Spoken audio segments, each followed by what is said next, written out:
Oke, kembali lagi dengan saya Muhammad Al-Madani. Jadi di video kesempatan kali ini kita akan melanjutkan untuk melakukan penjelasan terkait menu workflow. Yang mana pada menu workflow ini terdapat 4 tab menu lagi, yaitu pada menu submission, review, publisher library, dan juga email. Pertama-tama kita akan melakukan pembahasan pada menu submission, kemudian di salah satu fitur terbaru di OJS 3.3 yaitu disable submission. Seperti yang kita ketahui, fitur Disable Submission ini telah ditambahkan atau hanya diberikan pada versi 3.3, yang mana jika kita sebagai pengelola jurnal tidak menginginkan adanya penerimaan submit dari author atau pengunjung jurnal, maka kita bisa menggunakan atau mengaktifkan fitur ini. Jadi jika Bapak Ibu misalkan menginginkan untuk jurnalnya untuk sementara tidak menerima submission dulu, Bapak Ibu bisa mengaktifkan dengan klik Disable Submission, kemudian klik Save. Kemudian di tahap ini kita juga bisa melakukan refresh terlebih dahulu. Karena setelah kita mengaktifkan ini dan melakukan refresh jurnal, maka nanti akan ada sebuah announcement kecil pada bagian atas seperti ini, yang mana di sini menginformasikan bahwa pada saat ini untuk di jurnal ini tidak melakukan atau tidak menerima terkait adanya proses submission.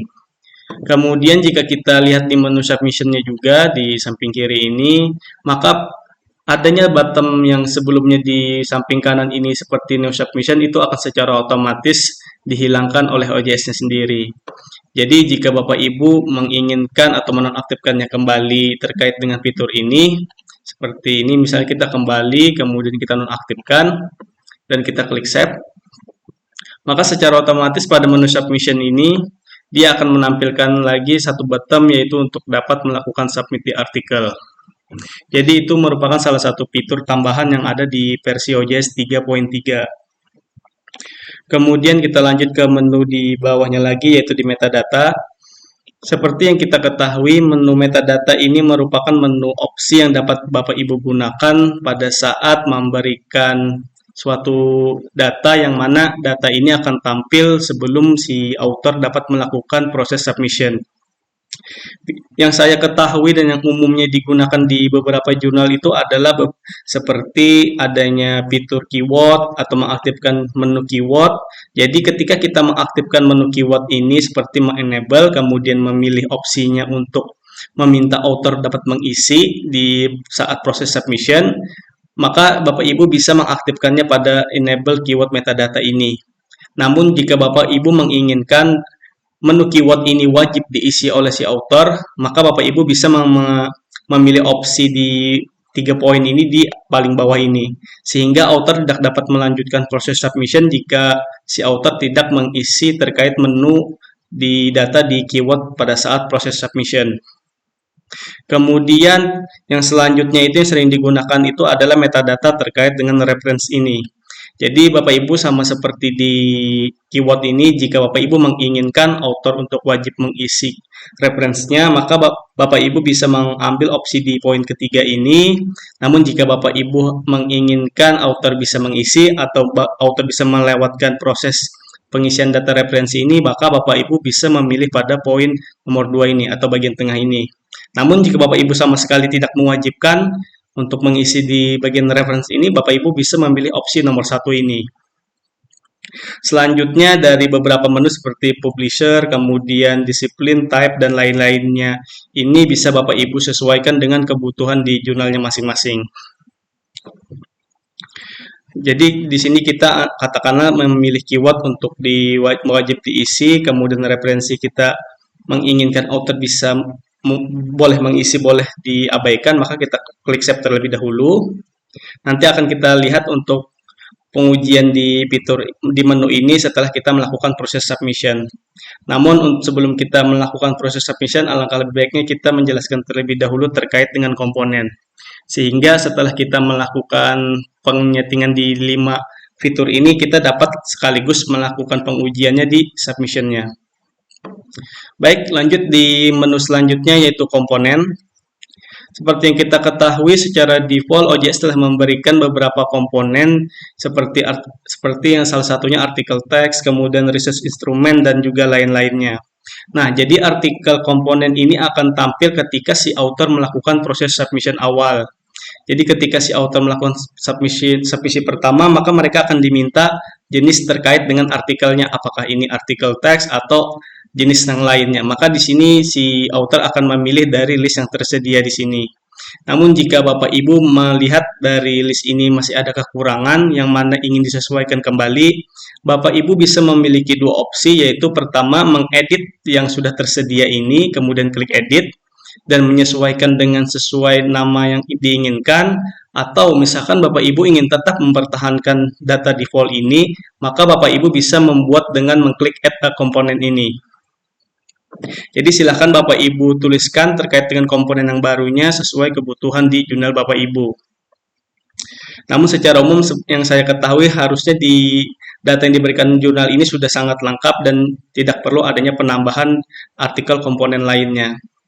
Kemudian jika Bapak Ibu juga ingin melakukan pengurutan, misalkan di jurnal itu menginginkan di barisan pertama artikel teks, kemudian yang keduanya itu misalkan multimedia, maka Bapak Ibu bisa mengklik terkait dengan menu order.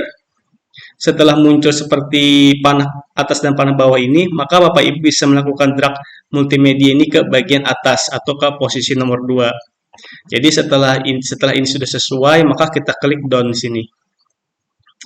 Oke, terkait dengan artikel komponen tidak terlalu banyak, kita lanjut ke menu checklist. Nah, biasanya di checklist ini kita memiliki beberapa tambahan yang tidak disediakan oleh default OJS sendiri. Jadi jika Bapak Ibu ingin menambahkan lebih lengkap lagi terkait dengan submission preparation checklist ini, Bapak Ibu bisa mengklik dengan add item. Jadi contohnya misalkan di sini kita copy terlebih dahulu untuk teks ini. Kemudian kita tambahkan baru lagi dengan mengklik add item. Bapak Ibu bisa mempestanya terkait dengan datanya atau mengisi sesuai kebutuhan Bapak Ibu. Jadi di sini kita bedakan saja misalkan author guideline 2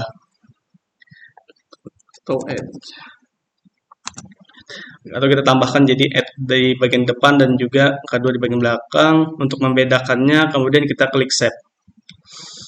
Sama seperti sebelumnya, jika ini merupakan konfirmasi atau informasi yang harus dibaca terlebih dahulu, Bapak Ibu bisa mengklik bagian order, kemudian memindah data yang terbaru yang kita buat ini ke bagian posisi nomor 1.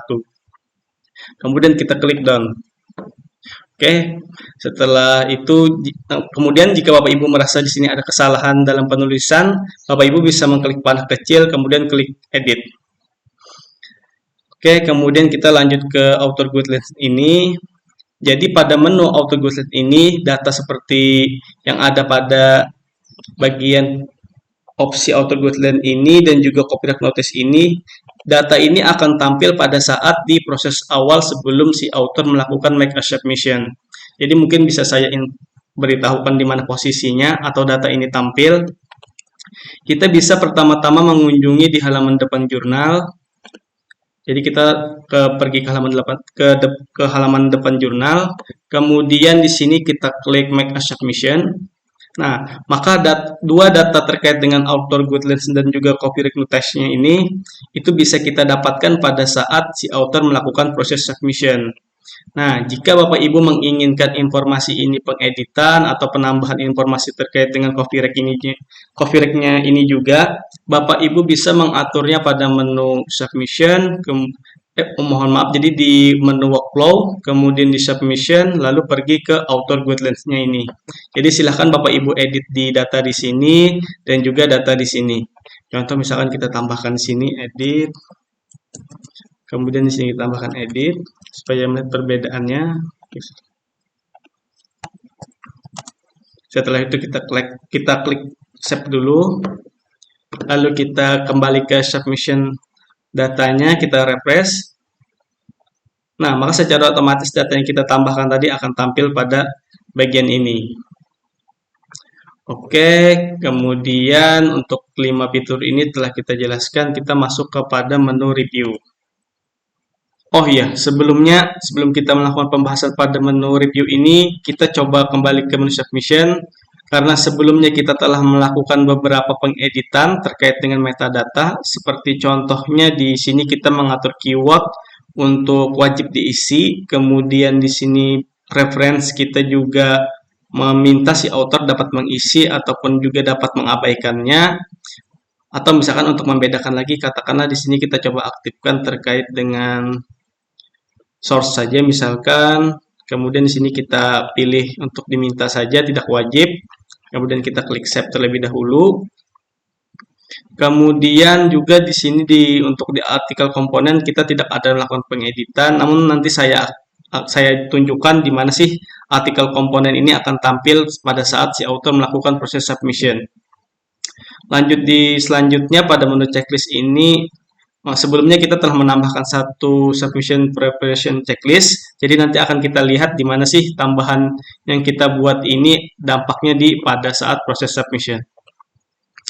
Oke, untuk melihat 3 perubahan yang ada di metadata, komponen, dan juga checklist ini, kita akan mencoba melakukan proses simulasi submission. Jadi di sini kita coba simulasikan untuk melakukan submission. Pertama-tama kita klik new submission terlebih dahulu. Kemudian di sini kita pilih sectionnya terlebih dahulu, misalnya kita ambil artikel, lalu di sini kategorinya kita ambil saja misalkan manajemen. Nah, pada saat kita menambahkan checklist submission, di sini kita telah diperlihatkan bahwa tambahan yang kita buat akan tampil pada poin pertama, seperti yang ada di tampilan berikut ini. Jadi di sini kita telah berhasil menambahkan satu poin terkait dengan submission requirement. Jadi coba kita aktifkan terlebih dahulu. Jadi sekali lagi yang submission requirement yang kita tambahkan ini itu berada pada menu workflow tadi. Coba saya buka tab baru. Kemudian pada menu komponen dan mohon maaf di menu checklist ini, yang mana kita tambahkan di bagian ini. Nah, kemudian kita coba submit terlebih dahulu. Jadi di sini kita sebagai jurnal editor saja. Kita klik save terlebih dahulu. Nah, kemudian pada saat kita melakukan upload file, contohnya kita katakan di sini kita ambil misalnya dokumen submit. Nah, maka pada pilihan ini, misalkan seperti yang kita lihat sini, si OJS akan memberitahukan apa jenis file yang kita upload ini. Jika kita mengklik artikel teks, maka secara otomatis di dokumen yang kita upload ini tertanda untuk tabnya itu sebagai artikel teks. Namun jika kita memilih sebagai author, nah maka pilihan yang ada pada menu workflow tadi di komponen ini, maka dia akan tampil pada saat kita melakukan upload file artikel. Nah, jadi ini salah satu data yang saya sampaikan di proses workflow-nya.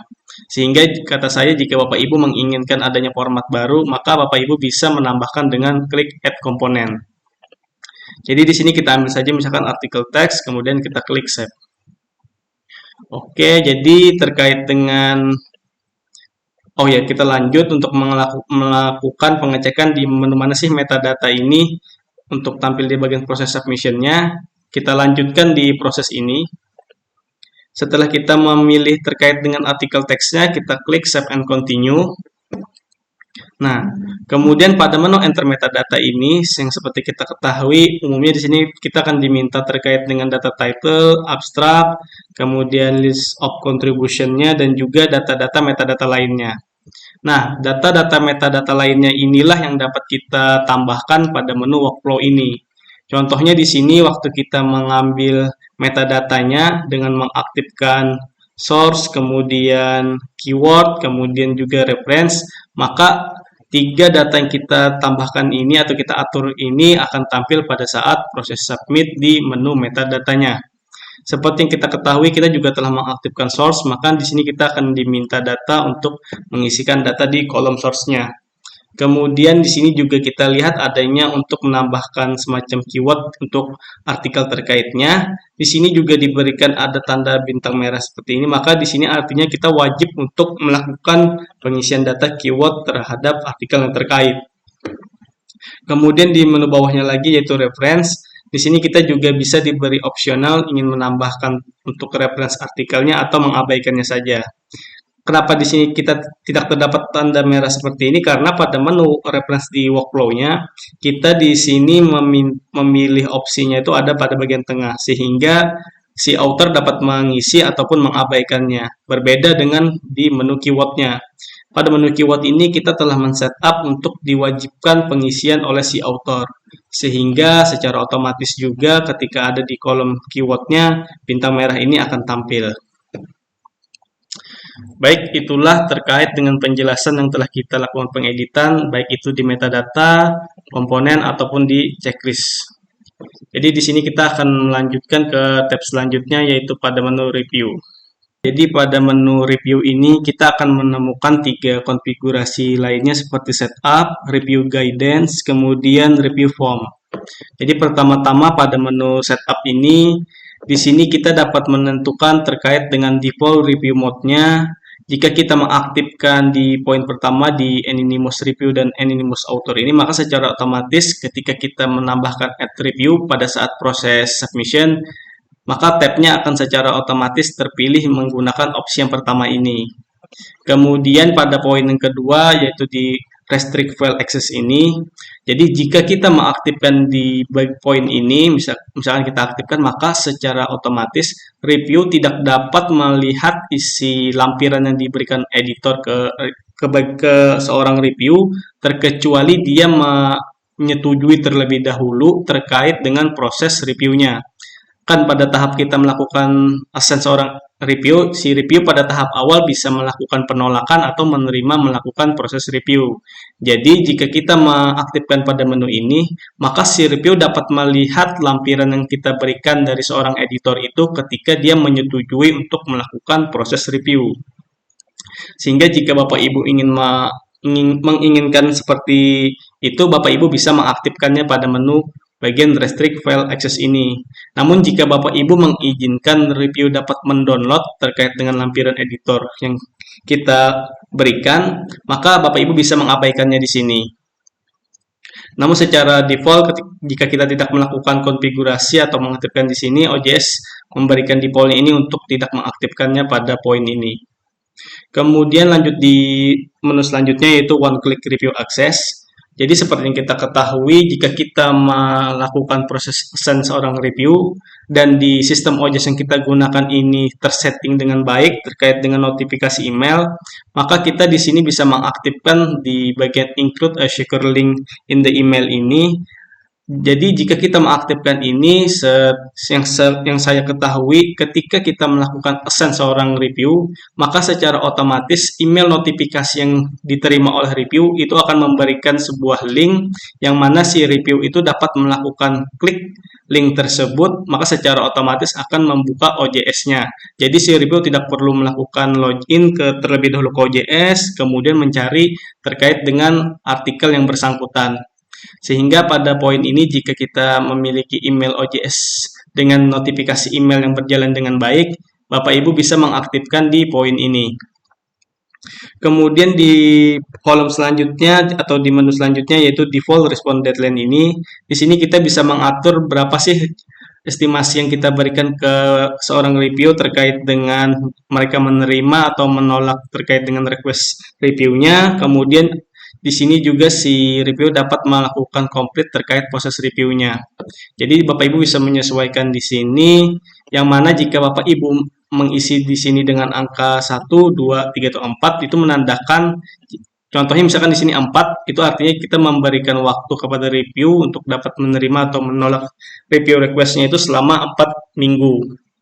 Kemudian yang di bawahnya juga sama, jika kita mengisinya di sini 2, maka secara otomatis kita mengizinkan untuk si seorang review untuk mengkomplit secara waktu 2 minggu. Kemudian di bagian bawahnya lagi yaitu automatic email reminder ini. Jadi jika Bapak Ibu telah memiliki OJS yang saya jelaskan tadi, yang mana sistem notifikasi emailnya berjalan dengan baik, maka Bapak Ibu juga bisa mengaktifkan terkait dengan menu schedule test ini di bagian konfigurasi file config OJS-nya, yang mana jika Bapak Ibu mengaktifkan schedule testnya ini, maka secara otomatis OJS juga akan memberikan semacam reminder kepada review jika si review melewatkan dari tanggal yang telah ditentukan ini.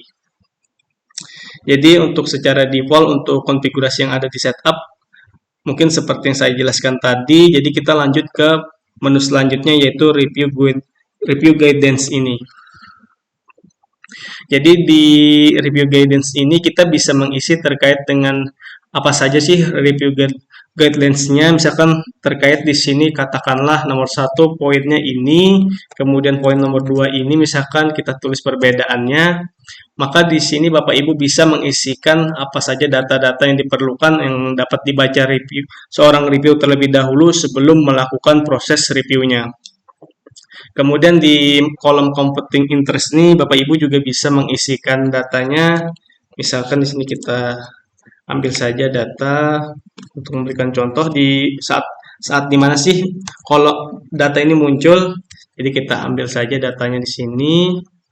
Kemudian pada poin bawah ini, jadi jika kita mengaktifkan ini, maka secara otomatis kita juga akan memberikan semacam informasi. Misalkan kita aktifkan, maka nanti informasi seperti yang kita lampirkan ini, misalkan untuk memastikan bahwa terkait dengan proses karena yang dipilih misalkan anonymous per review, maka mohon pastikan misalkan jika file yang kita gunakan Microsoft Word untuk mengecek sesuai langkah yang diberikan seperti ini. Jadi sini hanya semacam cara atau tutorial untuk memastikan semua file bersifat anonymous. Kemudian kita close. Kemudian kita di sini kita abaikan saja karena secara default OJS tidak mengaktifkan. Kemudian kita klik save. Oke, kita lanjut ke menu selanjutnya yaitu review form. Seperti yang kita ketahui, menu review form ini jika kita tidak membuat secara custom, maka data atau list di review form ini sebelumnya akan kosong. Sehingga jika kita menginginkan sebuah list atau beberapa review form yang secara custom yang ingin kita buat untuk bisa diberikan ke seorang review, kita bisa membuatnya dengan mengklik create review form ini. Namun sebelum kita membuat sebuah review form baru atau review form secara custom, di sini saya akan memberikan sedikit atau menjelaskan sedikit perbedaan antara review form secara custom yang kita buat dan juga review form yang disediakan secara default oleh OJS. Seperti yang kita ketahui, review form yang disediakan oleh OJS itu tidak diberikan opsi lebih banyak, misalnya seperti mewajibkan seorang review untuk memberikan hasil penilaian atau semacam komentar di saat proses reviewnya itu. Nah, jadi di sini untuk bisa mewajibkan seorang review untuk memberikan ulasan terkait dengan hasil review yang diberikannya, maka kita bisa melakukan setup atau melakukan custom dengan membuat baru di review form ini.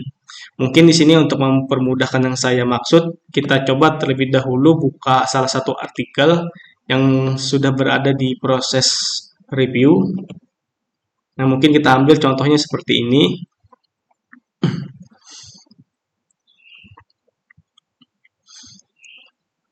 Nah, seperti yang kita ketahui di salah satu artikel yang sudah ada di Ascend seorang review, kita bisa melihat jenis review yang kita berikan, apakah itu menggunakan custom form review atau misalkan menggunakan form review secara default oleh OJS. Yaitu dengan mengklik tanda panah kecil di samping kirinya ini, kemudian kita klik edit. Nah, seperti yang kita lihat di sini, pada menu review form-nya ini, di sini kita tidak melakukan pemilihan review form secara custom. Yang mana pada user Gazi ini, dia menggunakan review form secara default. Jadi untuk melihat perbedaannya, kita coba terlebih dahulu login as ke user review-nya ini. Kemudian kita klik OK. Kemudian di sini coba kita pilih terlebih dahulu untuk menerima. Kemudian di sini kita lihat untuk datanya. Oh ya, terkait dengan data computing interest-nya tadi yang telah kita set up seperti ini, itu akan tampil pada menu saat si review menerima atau menolak terkait dengan permintaan proses review-nya ini. Atau misalkan coba saya buka tab baru lagi terkait dengan setup yang kita lakukan.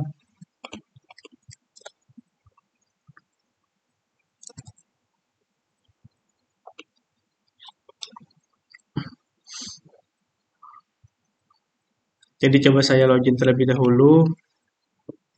Nah, mengingat di sini kita login sebagai gaji, maka di sini secara otomatis dia juga akan login sebagai gaji. Jadi pertama-tama kita logout terlebih dahulu untuk kembali ke jurnal manager atau admin. Nah, jadi yang seperti saya jelaskan di sini terkait dengan competing interest ini, jika Bapak Ibu ingin menampilkan atau mengisikan informasi competing interest ini sesuai dengan kebutuhan Bapak Ibu bisa mengaturnya ini pada menu di bagian workflow ini, kemudian pada tab review, lalu pada menu review guidance ini. Nah, jadi di sini silahkan Bapak Ibu masukkan terkait dengan informasi competing interest-nya. Maka secara otomatis ketika kita mengklik ini, maka data yang akan tampil sesuai dengan informasi yang kita buat ini. Jadi di sini kita lanjutkan lagi untuk proses selanjutnya. Namun harusnya di sini kita akan lakukan refresh terlebih dahulu karena kita sudah melakukan login kembali menggunakan user junior manager. Oke, kita kembali ke dashboard. Kemudian kita masuk ke menu artikelnya lagi.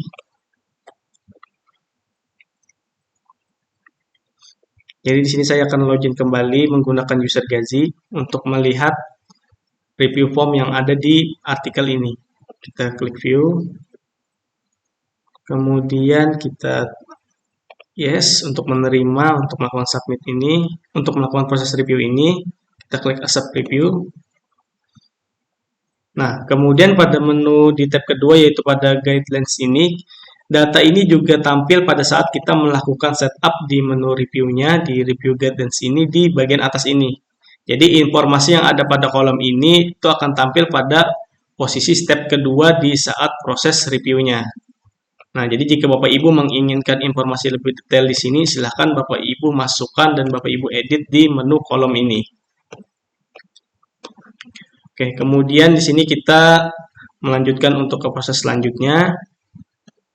Nah, pada tahap ini, jika kita menggunakan review form secara default, maka yang akan tampil di OJS itu hanya dua kolom seperti ini. Yang pertama yaitu for author dan editor, yang kedua yaitu for editor only. Jadi pada dua kolom ini, katakanlah si review tidak ingin memberikan ulasan, maka si review dapat langsung melanjutkan untuk memberikan hasil atau rekomendasi terkait dengan artikel yang direviewnya.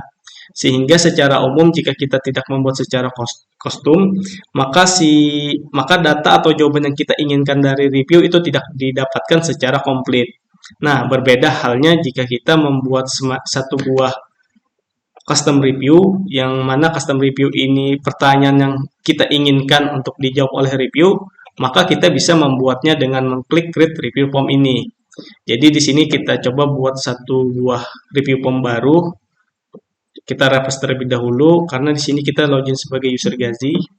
Jadi kita logout. Kemudian kita masuk kembali kepada menu workflow-nya. Kemudian kita masuk ke menu review di bagian review form ini. Jadi di sini kita buat terlebih dahulu dengan mengklik create review form. Kemudian di sini katakanlah kita membuat dengan judul custom review 2. Oke, jika Bapak Ibu ingin menambahkan deskripsi lebih detail, silahkan masukkan di sini. Di sini kita coba klik save terlebih dahulu. Nah, setelah kita berhasil membuat custom review form 2-nya, maka kita bisa menambahkan beberapa item pertanyaan kita dengan mengklik panah kecil samping kirinya ini dan klik edit. Nah, jadi kita silahkan masuk ke bagian form item. Nah, pada menu form item ini silahkan Bapak Ibu tuliskan saja apa saja pertanyaan yang ingin diberikan ke seorang review. Misalkan di sini saya mencontohkan untuk membuat dua itemnya. Yang pertama misalkan kita buat di sini katakanlah kita minta question 1, question for article. Title, misalkan di sini kita mencoba untuk meminta terkait dengan penjelasan judul artikelnya. Kemudian di sini misalkan Bapak Ibu ingin menambahkan deskripsi lebih lengkap, silahkan masukkan di kolom ini. Nah, kemudian untuk mendapatkan jawaban dari seorang review, kita bisa meminta review untuk wajib menjawabnya. Jadi dengan mengklik di atau memberikan checklist pada menu box kecil di samping review request to complete itemnya.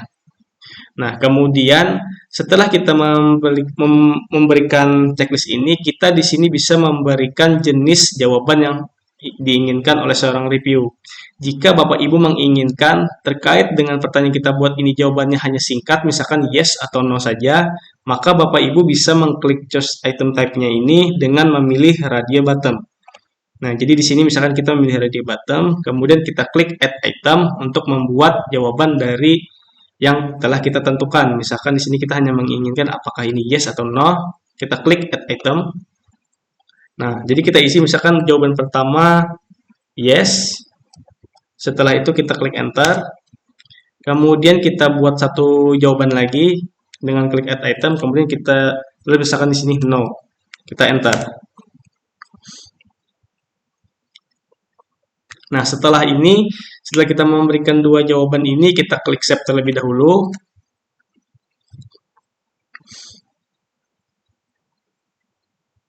Nah, setelah kita berhasil, kita juga bisa melihat terlebih dahulu preview terkait dengan pertanyaan yang kita buat ini. Misalkan di sini kita klik preview formnya. Nah, maka secara otomatis nanti tampilan di halaman si review akan seperti ini. Jadi kita mewajibkan untuk menjawab ini dengan meminta dijawab yes atau no. Lalu misalkan kita buat satu baru lagi pertanyaan yang kedua. Jadi kita di sini pada form item ini kita create lagi. Jadi di sini misalkan kita buat dua question about abstract misalkan. Oke, setelah itu kita berikan deskripsi jika diperlukan dan di sini kita mewajibkan untuk review untuk mengisinya. Nah, jika di sini kita menginginkan jawaban yang berbeda, yang mana kita menginginkan jawaban secara lebih detail oleh seorang review, maka Bapak Ibu bisa memilih untuk choose item type-nya ini dengan mengambil extend text box. Nah, jadi di sini ketika kita milih ini, kita bisa langsung mengklik save. Maka secara otomatis jika kita klik preview form, nah maka nanti dari pertanyaan kita berikan ini si review bisa menjawabnya dan dengan menjelaskan di kolom yang kita berikan ini. Selanjutnya untuk pertanyaan lainnya bisa Bapak Ibu sesuaikan di form item ini dan juga terkait dengan beberapa jenis jawabannya atau type-nya bisa Bapak Ibu sesuaikan dengan kebutuhan yang ada di menu ini. Jadi katakanlah kita setelah berhasil membuat sebuah review form dengan dua contoh pertanyaan ini saja, kemudian kita close terlebih dahulu. Nah, untuk bisa tampil terkait dengan review form yang kita buat ini, maka Bapak Ibu bisa mengklik di bagian kotak kecil ini agar review yang kita buat ini aktif. Jadi kita klik OK. Nah, sebagai catatan juga, jika Bapak Ibu menginginkan adanya pengeditan atau ingin menambahkan terkait dengan data custom review yang kita buat ini agar bisa lebih lengkap, itu pastikan Bapak Ibu melengkapinya sebelum custom review yang kita buat ini telah di-assign ke salah satu artikel yang sudah didapatkan di menu submission ini. Hal ini kenapa? Karena jika kita lihat dari dua review form yang ada pada menu ini, yang pertama, jika kita klik panah kecil di samping kirinya, itu masih ditemukan menu edit. Namun berbeda pada menu review form yang pertama saya buat, jika kita klik panah kecil di samping kirinya, itu yang tersedia hanya copy atau preview saja. Hal ini karena kita tidak dapat melakukan pengeditan terkait dengan isi dari form yang kita buat di review form ini. Hal ini karena form yang telah saya buat di poin pertama ini telah digunakan oleh salah satu artikel. Sehingga untuk melakukan pengeditan terkait dengan data di poin pertama ini tidak bisa lagi dilakukan. Sehingga sebelum kita melakukan assign artikel ke review form yang kita buat ini, maka pastikan terlebih dahulu bahwa data yang kita masukkan di form item ini benar-benar lengkap atau siap diberikan ke seorang review. Jadi di sini katakanlah kita ingin melakukan pengujian atau bagaimana sih cara menambahkan custom review form yang kita buat ini ke salah satu artikel yang ingin kita assign seorang reviewnya. Oke, jadi di sini kita telah berhasil membuat satu custom review form 2. Maka untuk bisa menambahkan ini ke seorang review, kita bisa masuk kembali ke submission menu. Kemudian kita ambil di all active saja, lalu kita pilih artikel yang sama. Jadi jika kita ingat seperti langkah sebelumnya yang mana si user gaji ini menggunakan review form secara default, maka di sini kita coba tambahkan seorang review lagi. Misalkan kita ambil nama Ramsi ini, kita select review. Nah, maka pada tahapan ini, pada poin bawah, kita bisa memilih terkait dengan review form yang kita buat. Jadi silahkan klik di review form ini, lalu pilih custom review 2 yang barusan kita buat. Oke, setelah ini kita klik add review. Namun sebelum saya melakukan login as di user Ramsi ini, jika Bapak Ibu merasa si user review yang barusan kita assign tadi tidak perlu menggunakan review form yang terbaru kita buat, maka Bapak Ibu bisa melakukan klik edit lagi dan memilih review formnya ini menjadi non ini, sehingga secara otomatis si user Ramsi ini akan mendapatkan hal yang sama seperti user gaji. Tapi di sini kita akan mencoba terkait dengan custom review 2 yang kita buat. Oke, setelah itu kita coba login as di user Ramsi ini. Kita klik OK dan kita klik view. Jadi di sini sama seperti sebelumnya, review akan melihat terlebih dahulu terkait dengan artikel yang di-review, kemudian menyetujui. Kemudian juga telah membaca terkait dengan beberapa aturannya. Nah, pada tahap ini, jika yang kita perhatikan di sebelumnya di user gaji, maka kolom yang ada 2 di user gaji berbeda dengan yang ada pada user si Ramsi ini. Pada si user Ramsi ini, atau di seorang review yang kedua ini, pertanyaan-pertanyaan yang diminta itu menyesuaikan dengan review form yang telah kita buat. Contohnya yang pertama tadi, misalkan kita meminta untuk penjelasan terkait dengan title-nya. Jika di sini misalkan sesuai, maka si review bisa memilih yes, atau misalkan tidak sesuai bisa memilih no-nya. Lalu kemudian terkait dengan harusnya about, mungkin saya typo saja di sini. Nah, di sini kita juga meminta terkait dengan pertanyaan abstrak di artikel ini, apakah sudah relevan atau tidak, maka si review bisa menjelaskannya pada menu kolom ini. Jadi contohnya misalnya seperti ini, kita paste. Nah, jadi untuk perbedaan antara review form secara default dan juga custom, mungkin telah saya jelaskan di video kali ini. Jadi di sini kita coba kembali untuk logout.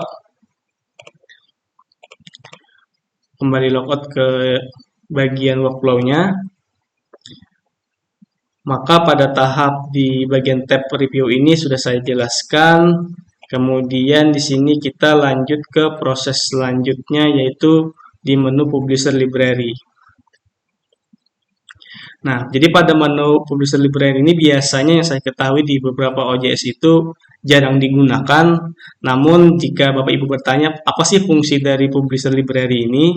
Sejauh yang saya ketahui di menu Publisher Library ini kita bisa mengupload salah satu file, yang mana file ini mungkin bisa kita gunakan untuk mengupload misalkan artikel template, atau misalkan file yang perlu di-download si author untuk informasi author misalnya, itu bisa kita buat di bagian Publisher Library ini. Jadi misalkan contoh saya login ke bagian depan terlebih dahulu. Nah, seperti yang kita ketahui di beberapa jurnal itu biasanya di bagian sidebar-nya itu menyediakan semacam template artikel jurnalnya. Jadi biasanya ketika kita lihat atau kita temukan di beberapa jurnal itu, ketika kita mengklik template jurnal atau jurnal template-nya itu, maka biasanya itu akan mengarah ke Google Drive atau ke semacam platform lainnya yang menyediakan untuk upload filenya. Maka di OJS ini sendiri sebenarnya juga sudah menyediakan untuk mengupload file kebutuhan di jurnalnya. Contoh misalkan di sini kita buat add file. Misalkan kita tulis saja, misalkan di sini jurnal template misalnya. Kemudian di sini kita pilih untuk order saja. Nah, maka silahkan Bapak Ibu mengupload terkait dengan jurnal template-nya, misalkan katakanlah misalkan seperti ini. Nah, setelah kita berhasil menambahkan terkait dengan jurnal template misalnya seperti ini, maka kita bisa mengatur file yang kita upload ini agar bisa diakses secara publik dengan menceklis di bagian kotak kecil ini. Maka secara otomatis misalkan kita telah berhasil mengupload, kemudian kita checklist di bagian ini, lalu kita save terlebih dahulu. Nah, maka kita bisa mengambil link terkait dengan jurnal template ini dengan mengklik di panah kecil ini, kemudian kita klik edit. Jadi di sini kita copy terkait dengan link yang dapat mengakses ke file yang telah kita upload. Jadi contohnya seperti ini. Jadi ini merupakan link yang dapat kita copy, kemudian bisa kita tambahkan di custom block atau di halaman depan di bagian jurnalnya ini. Contoh misalnya kita ingin membuat satu buah artikel download, misalkan contoh ini kita copy terlebih dahulu. Misalkan linknya ini. Lalu misalkan di sini kita buat sebuah custom block baru. Jadi untuk membuat sebuah custom block baru, kita pergi ke menu plugin, install plugin. Kemudian di sini misalkan saya buat custom block manager ini kita aktifkan terlebih dahulu. Nanti untuk lebih detail terkait dengan custom block ini mungkin saya buatkan video secara terpisah. Namun di sini saya membuatkan satu contoh terlebih dahulu. Misalkan jurnal template. Kemudian di sini kita buat saja misalkan download here. Nah, lalu di sini kita bisa memberikan hyperlink dengan mengklik insert link, lalu kita paste link yang telah kita copy sebelumnya. Nah, lalu setelah itu kita klik OK, kita klik save. Jadi di sini supaya di halaman ini judulnya muncul seperti ini, title-nya, kita bisa melakukan klik di show name-nya ini. Oke, kita klik save. Setelah itu, agar tampil di halaman depan, jangan lupa di menu Appearance ini, di menu Setup, kita refresh terlebih dahulu. Jadi di menu Appearance, Setup ini, jangan lupa kita mengaktifkan terkait dengan custom block yang telah kita buat. Kita klik Save. Lalu kita atur misalkan ini ke bagian posisi nomor 2, kita klik Save kembali. Lalu kita refresh di halaman depan jurnal. Nah, maka secara otomatis custom block yang kita buat akan tampil di bagian posisi kedua, lalu file yang kita setup di publisher library tadi, jika kita klik di sini, nah maka dia akan secara otomatis menampilkan terkait dengan file yang telah kita upload. Jadi ini merupakan satu buah alternatif yang bisa Bapak Ibu gunakan selain mengupload ke Google Drive atau ke platform lainnya. Oke, setelah itu kita masuk ke menu selanjutnya di workflow, di publisher library. Jadi di sini setelah saya jelaskan terkait dengan fungsinya, kemudian kita masuk ke menu selanjutnya yaitu email. Nah, secara umum format atau template yang email setiap notifikasi yang dikirim ke author atau bahkan editor dan lain-lainnya, itu semuanya bisa Bapak Ibu atur pada menu email ini. Jadi misalkan contoh saja secara umum template dari signature yang kita gunakan di user journal manager ini bisa Bapak Ibu atur di menu setup ini. Katakanlah ini misalkan user kita, maka di sini kita bisa menuliskan dengan nama dari user yang kita gunakan. Contoh di sini misalkan ingin saya ganti menggunakan nama saya. Kemudian misalkan menginginkan adanya informasi lain atau misalkan alamat, nomor HP dan lain-lainnya bisa Bapak Ibu tambahkan. Kemudian untuk template lainnya seperti adanya notifikasi artikel submit, artikel revisi, announcement, adanya pembaharuan announcement atau misalkan publish issue, itu Bapak Ibu bisa mengaturnya di email template ini. Jadi silahkan Bapak Ibu sesuaikan semua informasi ini sesuai dengan kebutuhan dari Bapak Ibu sendiri. Namun secara umum yang saya ketahui sebenarnya OJ sudah memberikan kalimat atau beberapa data konten secara default yang menurut saya sudah sesuai dengan apa kondisi dari email yang dikirimkan. Contoh misalkan kita lihat di sini seperti editorial statement ini, jika kita ingin melihat apa sih isi konten yang diterima oleh si author misalkan terkait dengan editorial statement ini, itu bisa kita klik di panah kecil di samping kanannya, lalu kita klik edit. Nah, jika Bapak Ibu juga menginginkan tidak adanya memerlukan adanya pengiriman notifikasi ini ke entah itu ke editorial atau misalkan ke author, maka Bapak Ibu bisa mengklik disable ini. Namun jika ingin mengedit isi kontennya ini, maka Bapak Ibu bisa mengklik edit ini, lalu silakan Bapak Ibu sesuaikan dengan informasi yang diinginkan. Namun yang perlu saya tekankan bahwa jika Bapak Ibu menemukan terkait beberapa kode seperti ini atau seperti ini, mohon ini tidak dilakukan pengeditan atau penambahan terkait dengan isinya. Karena di sini OJ sudah memberikan secara otomatis ketika isi konten ini kita kirimkan ke editorial, maka beberapa variabel yang ada seperti ini, maka itu akan terisi secara otomatis dengan link yang sesuai dan juga dengan user yang sesuai. Jadi misalkan contohnya seperti ini, di sini nanti akan muncul nama seorang editorialnya sesuai yang kita assign, lalu di sini akan muncul secara otomatis terkait dengan title submissionnya itu, di sini URL-nya dan juga di sini user oleh si editornya. Jadi tolong di data di variabel yang ada di sini jangan dilakukan perubahan apapun. Dan jika sudah dilakukan perubahan dan penyesuaian, jangan lupa untuk klik save di bawah ini. Oke, untuk penjelasan terkait menu workflow sudah saya jelaskan secara singkat. Jika Bapak Ibu memiliki pertanyaan lainnya atau beberapa menu mungkin yang saya jelaskan tidak terlalu jelas, Bapak Ibu bisa menuliskannya di kolom komentar. Dan sama seperti sebelumnya, untuk selalu mendapatkan notifikasi dan update terbaru dari kami, jangan lupa Bapak Ibu untuk melakukan subscribe dan menyalakan loncengnya. Dan untuk mengakhiri video ini, saya ucapkan terima kasih.